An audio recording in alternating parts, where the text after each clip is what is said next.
Hi everyone, welcome back to my channel. I have filmed this weight loss video for a grand total of probably around 4 times, and every single one of those times I wasn't really satisfied with the video because for every single one of those takes I realized I was kind of just rambling in circles around various different topics like my mental health and things that I did throughout the journey, and it wasn't really like one cohesive timeline that was easy to follow and easy to digest. Yeah, I ended up just scrapping all of that, and if you're curious about how I lost the weight, which I'm pretty sure you are because you clicked on this video, then let's get to it.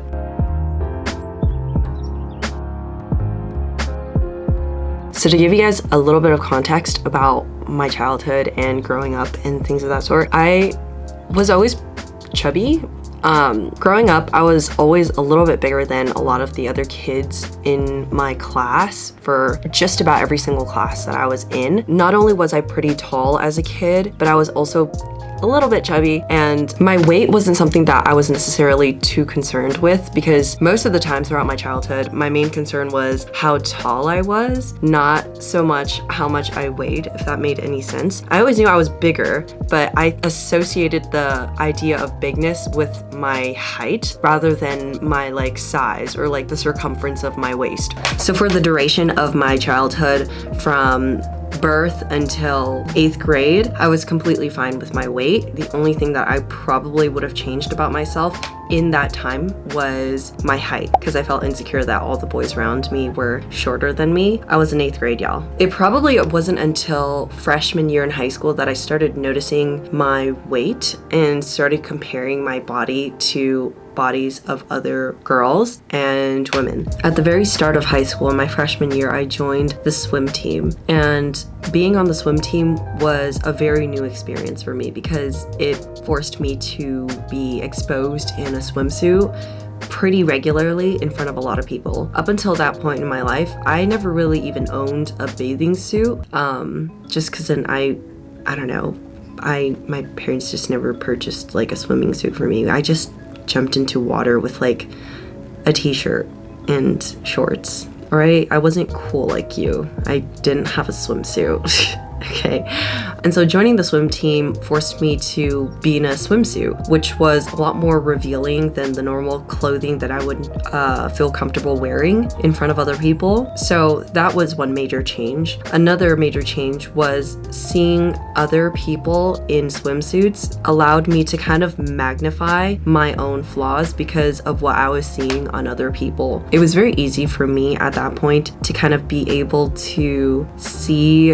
every flaw that I had because the swimsuit compared to the rest of my body was so small, and just everything on my body was just fully exposed. And so I began noticing the way that my body spilled out of the swimsuit in certain places. I began noticing that my thighs, I didn't have a thigh gap, and they were just larger than a lot of the other girls on the swim team. I began noticing that I didn't have like a flat stomach, that I had like a little pouch, like a belly pouch. Yeah, it was all these tiny little things that in retrospect, now that I'm looking back, didn't really matter. But at the time, these things were just so magnified in my mind that it just didn't seem like I could escape it. And it was just something that I was constantly thinking about and constantly worried about. And I was just constantly comparing myself to other people. And that was when I started to sort of identify myself as being like the chubby one of the swim team. And I didn't necessarily fit into the category of being a lean and slim swimmer. I was more of a bulkier type of a swimmer, although I wasn't super confident because I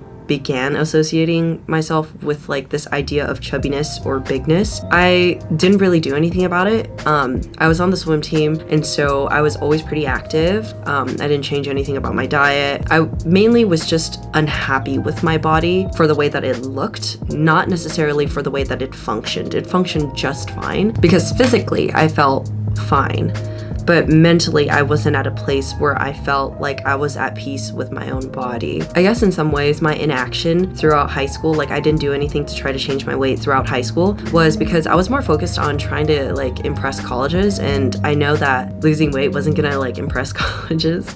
And so yeah, I didn't really do anything in high school. It wasn't until later on in high school, so probably around like the last semester of like senior year, when I started to think about my lifestyle after high school, like my lifestyle in college. I started thinking, you know, I'm not gonna be swimming in college anymore. I'm not gonna be as active, you know, in college as I am right now while I'm on the swim team, swimming every day, you know, doing 2 hours of just lap swimming 5 days out of the week. So that really frightened me, because I thought, you know, if I maintain my current diet, you know, which is, I was eating a lot of calories because I was burning a lot of calories. If I maintain those eating habits, and I reduce the amount of exercise that I was doing on a regular basis, you know, living a much more sedentary lifestyle, I ultimately did the math, you know, and I was thinking like, I am going to just go out of control and be huge, right? So it was really at that point in my life when things start to spiral out of control.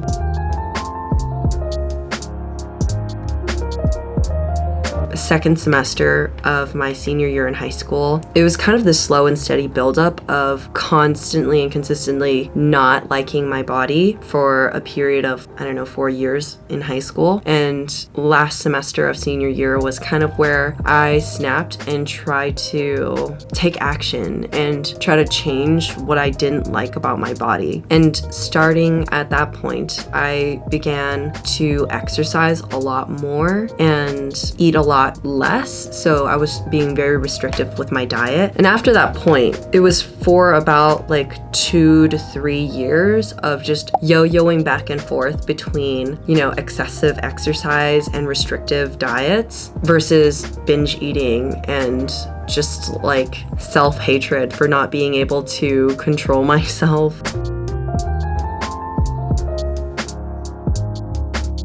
So after about 3 years of yo-yoing between excessive dieting and restriction versus extreme binge eating and like purging and stuff like that, there was like this nice 3 to 4 month period in like late 2019 to early 2020 where I was sort of rediscovering and relearning what it was like to eat and exercise like a normal person, whatever that meant to me at the time. I was trying to rediscover what it meant to just eat normally and not have this mindset that there are inherently good or bad foods. I tried allowing myself to be free from this exercise regimen that forced myself to exercise like 5 or 6 times a week. Instead of doing that, I was like, I'm just gonna exercise whenever I can exercise, because there's just like way more things in my life that are important, right? Like exercise and eating well. They're obviously very key components to one's health. There are also other things too that can provide joy and value to one's life that doesn't necessarily pertain to just those 2 categories. Yeah,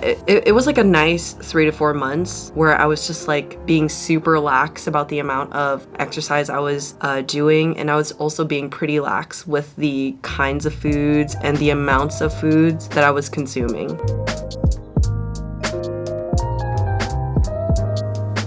Everyone knows what happened in March of 2020. We're probably going to be talking about that month for the rest of our lives, or at least for a very long time. The pandemic hit. And I don't really remember my initial reaction to hearing that the world was kind of going to be on lockdown for like 2 weeks, but I'm assuming that a lot of us were pretty shocked and kind of just froze. Yeah, it was just a really weird time. I was experiencing this like really nice time in my life where I was rediscovering my relationship with my body and exercise and food and things of that sort. And when the pandemic hit was when I started to have all these feelings of anxiety and like unsureness and uncertainty and like lack of control-ish, like those types of feelings. And those feelings, as they resurfaced, they caused me to resort to what made me feel safe for the past 3 years. And what made me feel safe was the fact that I was in control of my body. And so I just began like yo-yoing back and forth again for about 3 months into the pandemic. So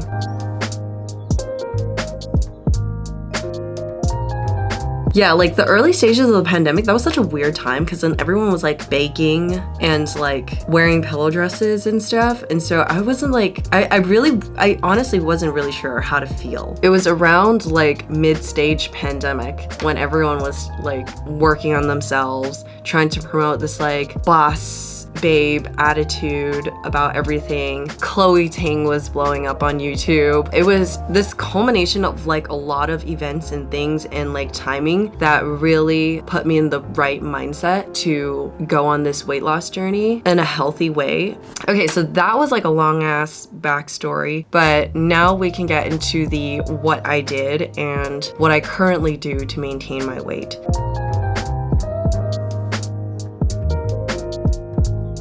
So in the middle of the pandemic was when I was at my heaviest. So I was like 160 pounds. And in all honesty, I don't think it's like that heavy. The only thing that I was supposed to be concerned about was my cholesterol because I do have a sweet tooth and I was like eating a lot of sugar and like butter and just things of that sort. So that was like the one thing that my doctor told me I had to look over or look out for. And so with the intention of just keeping my cholesterol in check, I first started with my diet. Instead of just removing certain food groups, remember I did that before, it didn't work. It ended up being super detrimental to not only my mental health, but just to my body, because then I just would crave all the things that I negated. And so instead of doing that, if I craved something, I would always add on top of whatever it is that I craved, something that I thought was healthy. So if I wanted to eat like a pizza, I'll have pizza, but I'm also going to make sure that I fill up on greens. So like a salad or something with like spinach or something that had vegetables in it to further supplement my meal and make it more like well balanced. I wouldn't necessarily cut out things that were traditionally construed as junk food. I would still have it. I would just further supplement it with like things that I thought were healthy, things like vegetables, things that are high in vitamins, things that were high in nutrients. It helped me to feel fuller, but also satisfied. So that was the one thing that I did for maybe about a month and a half before I started to do other things.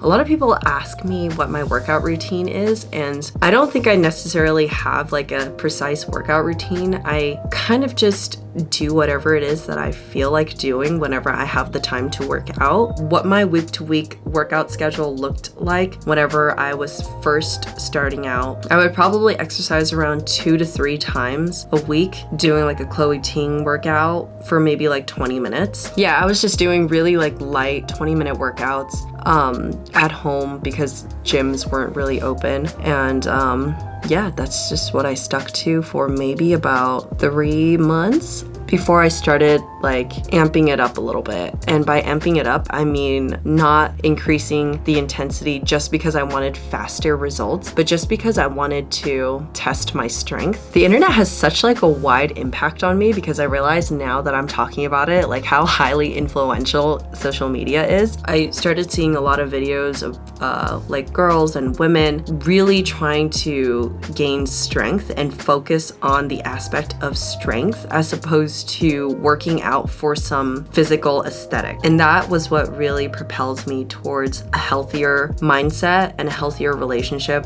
with my body, exercise, and eating. It was this reframing in my mind that I think helped me to understand that my relationship with exercise doesn't necessarily have to be awful and gruesome and cruel, and my relationship with food doesn't have to be, you know, deeply saddening and restricting and just ultimately very unsatisfying. Push off all of these walls that I had put up in the first place about exercise and food was when I started to see some real changes in my body, real changes that just came naturally as a result of me wanting to improve my health and my relationship with my body. So yeah, I stuck to the 3 workouts a week, 40 minutes each workout. I stuck to it for maybe about a year. And in the last 6 months, I would say that I still exercise about 3 times each week. Sometimes I'll do 4. That's just because I'm now much better at time management. And so I know it seems kind of unsatisfying knowing how little I did in order to lose the weight, but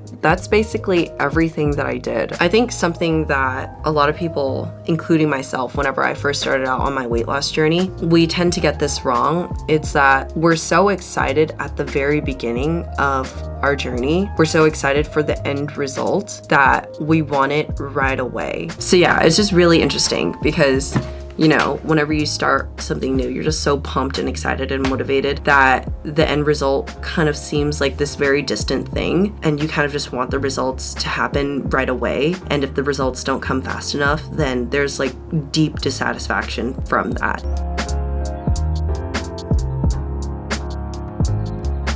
Something that I did throughout my journey to kind of combat the dissatisfaction of how freaking slow it is to lose weight was I tried to sprinkle in like mini goal posts, and with every goal that I reach, I would reward myself. So if I like completed 3 workouts in a week, then I could take myself shopping, or I could go out and have drinks with my friends, or I could just do things that I thought were very satisfying and rewarding to me and my mental well-being and my overall happiness. Instead of thinking like, when I am this weight or whenever I reach this weight, then I'll be happy. Instead of kind of just postponing my happiness, I sort of just said, well, I'm just gonna be happy right now. You realize that if you choose to postpone your happiness and you wait until you reach a certain goal, by the time you reach that goal, well, that weight just becomes a number. Almost the anticipation of happiness is better than the happiness itself whenever you do actually reach a goal. I don't know if you've ever experienced that. That's why planning for vacations is like so much more fun than actually going on vacation, at least to me.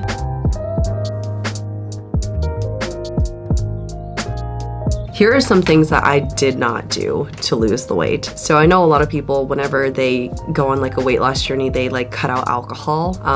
I did not.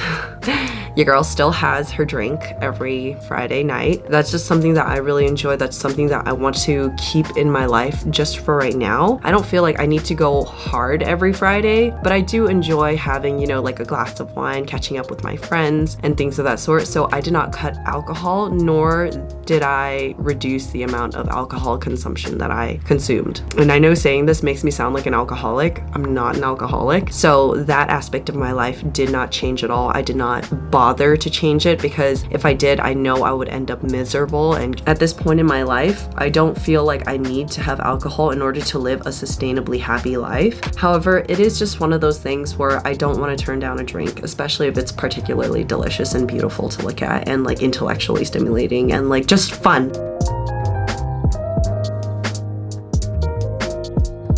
I don't want this to come off as mean, but you are your hardest critic. You are the one who is paying attention to you the most. A lot of the times whenever you like walk into a room with new people and you feel self-conscious, most of the time people aren't looking at you and they're not noticing you and they're not figuring out whatever it is that you are thinking. They're more worried about the way that they present themselves. They're more worried about their own situations, their own personal lives, things that happened before or after. Just they're worried about them. Whenever you're comparing yourself to another person, like that is something that you are doing to yourself. It's mental torture to compare yourself to another person, because no one else really is comparing you to anyone else. No one is really even thinking of you. And that's not a bad thing. It can be a very freeing thing. When I started to realize this, that, you know, people don't give a shit what I do, it just freed me and enabled me to kind of just be myself and not have to worry, like, who the fuck am I losing weight for? You know what I mean? Like, there's no one that I really need to impress. At the end of it, it's just me who wants to lose the weight to impress myself. Knowing that and understanding that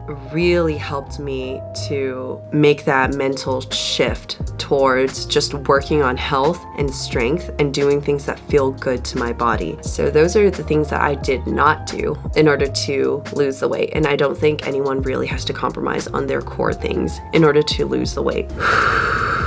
And so, ladies and gentlemen, that is how I lost 25 pounds over the course of like a year and a half. And I still stick to the same routine nowadays in order to keep the weight off. I hope you found this video useful. I hope you allow yourself to choose happiness today instead of waiting, because you deserve to be happy. Thanks for joining me in our conversation today. If you enjoyed this video, go ahead and give it a thumbs up. Remember, leave me a comment. I love it whenever you guys respond, and subscribe for more. I will see you in the next one.